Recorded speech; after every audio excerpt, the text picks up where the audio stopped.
Bismillahirrahmanirrahim. Assalamu alaikum class. We are doing unit number 12, 3 days to see.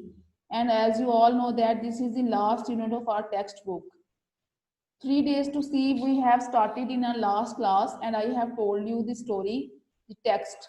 Then basically the author Helen Keller, she is writing this text and she is physically disabled, means she cannot see and she cannot listen, and she is discussing here her blindness. वो अपनी देखने की जो उसकी हिस्स है, उसके ना होने को, देखने की जो उसकी एबिलिटी है वो उसके पास नहीं है, वो इसको डिस्कस करती है.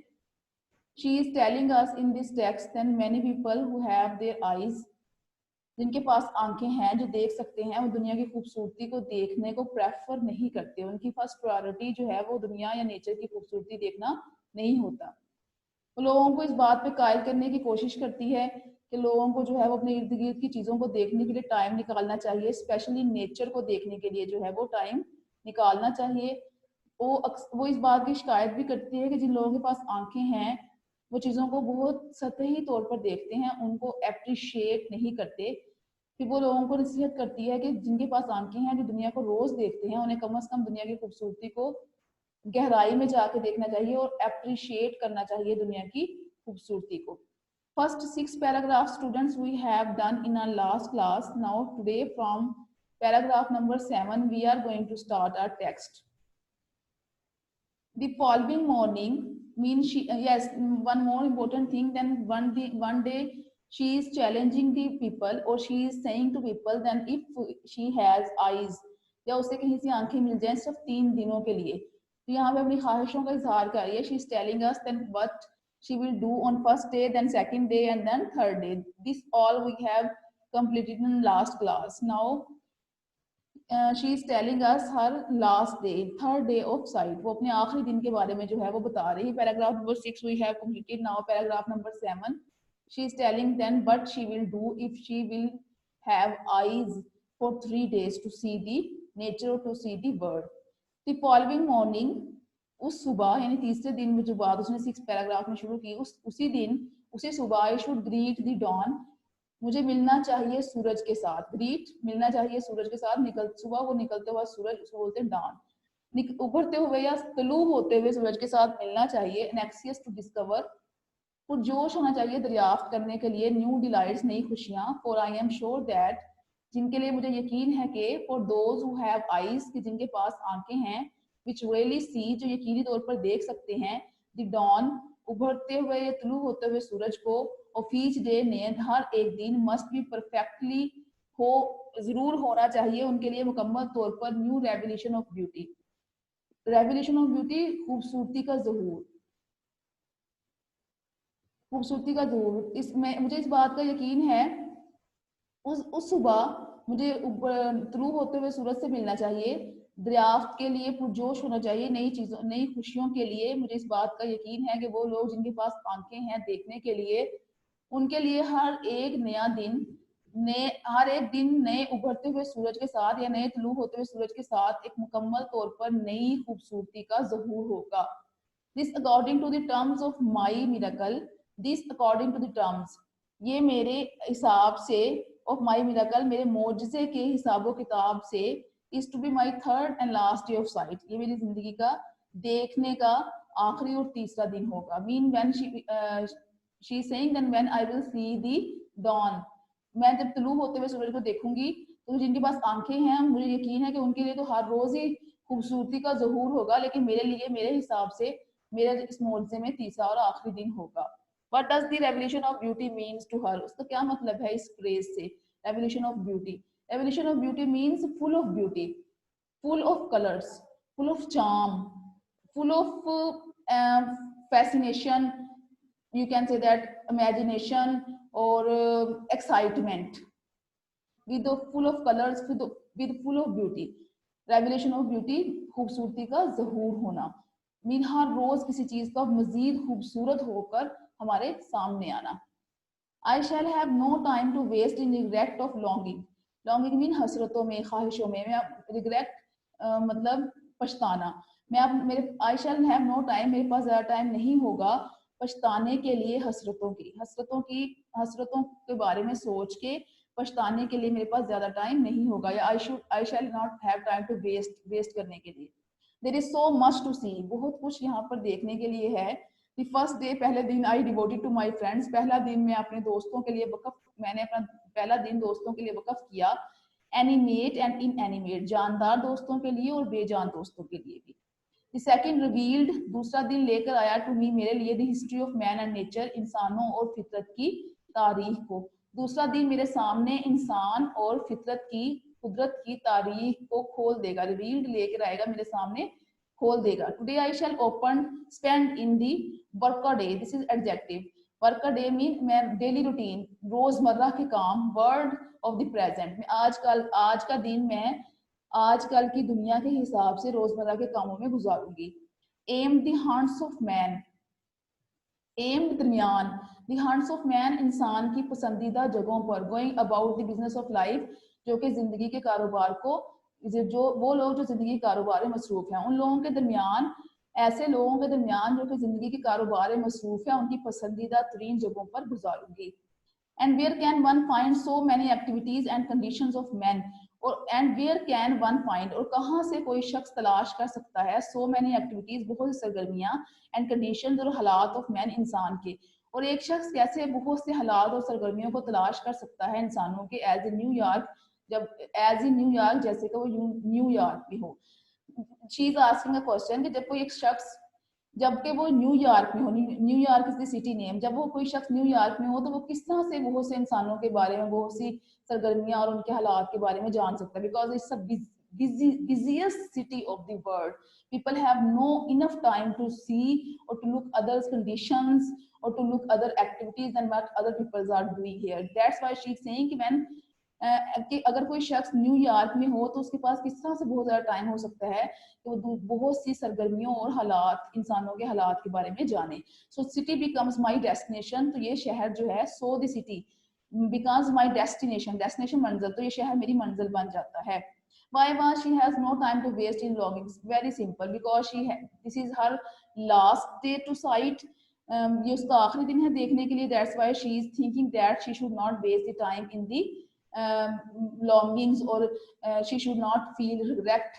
She should see many things so that when her sight will be finished, mean as she is imagining, then she will be eyes for 3 days. So this is her last day to sight.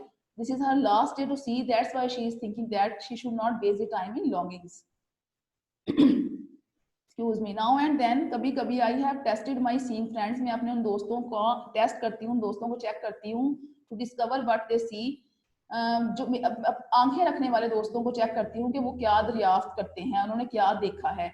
Recently, अभी हाल ही में, I was visited by a very good friend, मेरे पास एक बहुत अच्छी दोस्त आई मेरी, who had just returned from a long walk in the woods, जो कि अभी अभी बहुत बड़े जंगल से सैर करके आई थी। I asked her what she had observed, मैंने उससे पूछा कि उसने क्या मुशाहिदा किया। Nothing is in particular, कुछ खास नहीं, she replied, उसने जवाब दिया। I might have incredulous, incredulous बेयकीनी, I might have been incredulous, मैं लाजमी बेयकीनी का शिकार हो जाती। Had I not been accustomed to such responses, अगर मैं इस किस्म के जवाबों की या इस किस्म के रिस्पॉन्सेज, इस किस्म के जवाबों की मैं आदी ना होती। कस्टम्ड, आदी होना। इनक्रेडुलस, बेयकीनी की, मैं I might have been incredulous, मैं लाजमी तौर पर बेयकीनी का शिकार हो जाती अगर मैं इस किस्म के जवाबों की आदी ना होती। फॉर लॉन्ग अगो, बहुत अरसे पहले, आई बिकेम कन्विंस्ड, मैं इस बात पर कायल हो गई, that the seeing see little, के देखने वाले लोग बहुत थोड़े होते हैं। बहुत अरसा पहले ही मैं इस बात की कायल हो चुकी हूँ कि देखने वाली नजर, देखने वाले लोग बहुत थोड़े होते हैं। हाउ वॉज इट पॉसिबल, ये कैसे मुमकिन है। आई आस्क्ड माई सेल्फ, मैंने अपने आप से पूछा, to walk for an hour, के 1 घंटे के लिए सैर की जाए, इन द वुड, जंगल में, एंड सी नथिंग वर्दी, वर्दी काबल, टू नोट, जिसको देखा जाए, और ऐसा कुछ भी नजर ना आए, देखने के काबिल कुछ भी नजर ना आए। मैंने अपने आप से पूछा कि किस तरह से मुमकिन है कि 1 घंटा जंगल की सैर की जाए और देखने के काबिल कुछ भी नजर ना आए। I who cannot see, मैं जो कि देख नहीं सकती, find hundreds of things to interest me, हाँ, 100 से ज्यादा चीजें तलाश कर लेती हूँ टू इंटरेस्ट मी, जो जिनमें मैं दिलचस्पी लेती हूँ। थ्रू मर टच, सिर्फ और सिर्फ छूने से। मैं जो देख नहीं सकती, सिर्फ और सिर्फ छूने से 100 से ज्यादा चीजें तलाश कर सकती हूँ जिनमें मैं दिलचस्पी लेती हूँ। I feel the delicate symmetry of a leaf, delicate खूबसूरत, लतीफ, सिमेट्री ऑफ अ लीफ किसी पौधे की जिल्द को बहुत आसानी के साथ, खूबसूरत जिल्द को बहुत आसानी के साथ महसूस कर सकती हूँ। आई पास माई हैंड्स, मैं अपने हाथों से छूती हूँ lovingly on the smooth skin of silver birch, silver जर्द रंग के शाखों को, उनकी स्मूथ स्किन, नर्मो मुलायम झाल को अपने हाथों के साथ, खूबसूरत नर्मो मुलायम झाल को जर्द रंग के शाखों के अपने हाथों से छूती हूँ। और द रफ शैगी बार्क, और थोड़ा सख्त किस्म के झाड़ियों को ऑफ अ पाइन, स्नोबर के दरख्त की। इन स्प्रिंग, बहार के मौसम में, I touch the branches of trees, मैं छूती हूँ दरख्तों की शाखों को। Hopefully in search of a bird, किसी भी कोमल के, किसी भी फूल के, किसी भी कली के की तलाश में। The first sign of waking nature after her winter sleep, ये पहला इशारा होता है कि कुदरत जाग गई है एक लंबी, आफ्टर हर विंटर स्लीप, सर्दियों में अपनी नींद के बाद। ये पहला इशारा होता है कि यानी I touch the branches of trees hopefully in search of a bird, मैं किसी कली की तलाश में, उम्मीद में दरख्तों की शाखों को छूती हूँ। और ये पहला इशारा है, पहला इशारा होता है कि कुदरत, फितरत जाग चुकी है अपनी सर्दियों की नींद के बाद। I feel the light, this is the reference बेटा, बिकॉज जब सर्दी का मौसम होता है, when we are feeling, we are living in winter season, we are spending winter, so you know many birds and trees and everything stuck, बहुत ज्यादा सर्दी में हर चीज जम जाती है, रुक जाती है, तो लगता है जैसे नेचर सो गई है। Then she is giving here reference of seasons. Spring में जिंदगी बहुत ज्यादा हरकत में होती है, चीजें, पौधे, परिंदे एंजॉय कर रहे होते हैं, नए फूल, नए दरख्त उगते हैं। तो सर्दियों में ये सब कुछ नहीं होता। आई फील द डिलाइटफुल, मैं खुशी महसूस करती हूँ। Velvety texture of a flower, फूलों के खूबसूरत मखमली टेक्सचर, खदोखाल को। And discover its remarkable convolutions, और इसकी रिमार्केबल, हैरत अंगेज convolutions and something of the miracle of nature is revealed to me.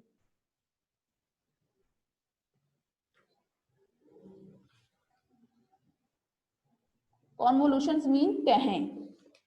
I feel the delightful, मैं खुशी महसूस करती हूँ। Velvety texture of a flower, फूल, एक फूल के मखमली अदोखाल को। And discover its remarkable revolution, उसकी तहों को, रिमार्केबल शानदार किस्म की, नाकाबिले बयान तहों को दरियाफ्त करके। And something of the miracle of nature is reveal to me, और मेरे सामने कुदरत के मोजज़े जो हैं वो जाहिर होते हैं। And something of the miracle, मोजज़े ऑफ नेचर, कुदरत के, फितरत के, इज रिवील टू मी, मेरे सामने जाहिर हो जाते हैं। ओकेजनली, अक्सर औकात, इफ आई एम फॉर्चुनेट, अगर मैं खुशकिस्मत हूँ, I place my hand gently on a small tree and feel the happy quiver, मैं अपने हाथों को छोटे से दरख्त पर रख देती हूँ। Quiver of a bird in full song, और थरथराहट, क्यूवर थरथराहट ऑफ अ बर्ड, एक परिंदे की थरथराहट को महसूस करती हूँ। इन फुल सॉन्ग, जो कि मुकम्मल तौर पर गा रहा होता है। अक्सर औकात अगर मैं खुशकिस्मत हूँ तो मैं अपने हाथ को छोटे दरख्त पर रख देती हूँ और एक परिंदे की, और बहुत खुशी महसूस करती हूँ जब एक परिंदे की थरथराहट को महसूस करके, जो कि गा रहा होता है। I am delighted to have the cool waters of a brook rush through my open fingers. I am delighted, मैं खुशी महसूस करती हूँ, ये मैंने खुशी महसूस की। To have the cool waters of a brook, नदी के ठंडे पानी को महसूस करके, rush through my open fingers, जो कि मेरे खुली उंगलियों में से गुजर जाता है, रश गुजर जाना, जो कि मेरी खुली उंगलियों में से गुजर जाता है। To me a lush carpet of pine needles और spongy grass, lush carpet of pine needles, स्नोबर के दरख्त की शाखें, लश कारपेट बहुत ही आरास्ता शाखें, और स्पोगी ग्रास और रुई की तरह की घास, नरमो मुलायम घास, is more welcome than the most luxurious Persian rug, मेरे लिए पर्शियन रग, काली ईरानी कालीन। स्नोबर के दरख्त की lush carpet of pine needles, स्नोबर के दरख्त की बहुत ही नरमो मुलायम शाखें, और स्पोंगी ग्रास और नरमो और मुलायम घास, is more welcome than the most luxurious Persian rug, मेरे लिए शानदार ईरानी कालीन से आरास्ता आरानी करने से कहीं ज्यादा अहम है। To me the pregnant of season, pregnant नजारा मंजर ऑफ सीजन मौसमों का is a thrilling and unending drama, पुरजोश और कभी ना खत्म होने वाला ड्रामा है। The action of which streams through my fingertips, जो कि हरकत करता है, जिसका action which streams through my fingertips, जो जिसका एक्शन मेरी उंगलियों के किनारों से गुजरता है, जो कि मेरी उंगलियों के किनारों से गुजरता है। To me the pregnant of season is a thrilling and unending drama, मेरे लिए मौसमों का बदलना एक पुरजोश और कभी ना खत्म होने वाला ड्रामा है, जिसका एक्शन मेरी उंगलियों के पोरों में से, टिप्स पोर या किनारे, पोरों या किनारों में से गुजरता है। What is the meaning of underline phrases? What is the thrilling and unending drama? Mean thrilling mean पुरजोश हो जाना, excited, and unending, never finished. So this is means then a very excited and a very hopeful or happiest movement, and which is not going to be end seasons. When she is saying when I am, she is saying when I am observing the seasons, I'm enjoying this different seasons, and I am thinking that this is a this scene will never end, and it give me happiness and excitement. If I were the president of a university, अगर मैं किसी university का सदर होती, I would set up a course called, मैं लाजमी एक course set करती, या अगर मैं किसी यूनिवर्सिटी का सदर होती है, यूनिवर्सिटी की ओहदेदार होती, तो मैं लाजमी एक कोर्स कायम करती, how to use your eyes, कि किस तरह अपनी आंखों को इस्तेमाल करो। The professor would try to show his peoples how they could add joy to their lives. Professor would try, एक प्रोफेसर को लाजमी कोशिश करता, टू शो हिज पीपल्स, अपने पीपल्स अपने शागिर्दों को दिखाए, how they could add joy, किस तरह वो खुशी को दाखिल कर सकती हैं देयर लाइव्स, अपनी जिंदगी में, by really seeing what passes unnoticed before them, उन तमाम चीजों को देखकर जो उनके पास से बगैर नोट किया, बगैर देखे गुजर जाती हैं, या जिनके पास से वो बगैर देखे गुजर जाते हैं। एक प्रोफेसर लाजमी तौर पर कोशिश करता है कि अपने शागिर्दों को सिखाए या दिखाए कि किस तरह से अपनी जिंदगियों में खुशी को दाखिल करें, उन चीजों को देखकर जिनके पास से वो बगैर देखे गुजर जाते हैं। He would try to awaken their dormant and sluggish faculties, वो इसके ख्वाबदा और सुस्त सलाहियतों को बेदार करने की कोशिश करता, वो इनकी he would try to awaken, वो जगाने की कोशिश करता, their dormant, उनकी सोई हुई, and sluggish faculties, उनकी सोई हुई और सुस्त सलाहियतों को बेदार करने की कोशिश करता। Explain the difference between the facilities and opportunities.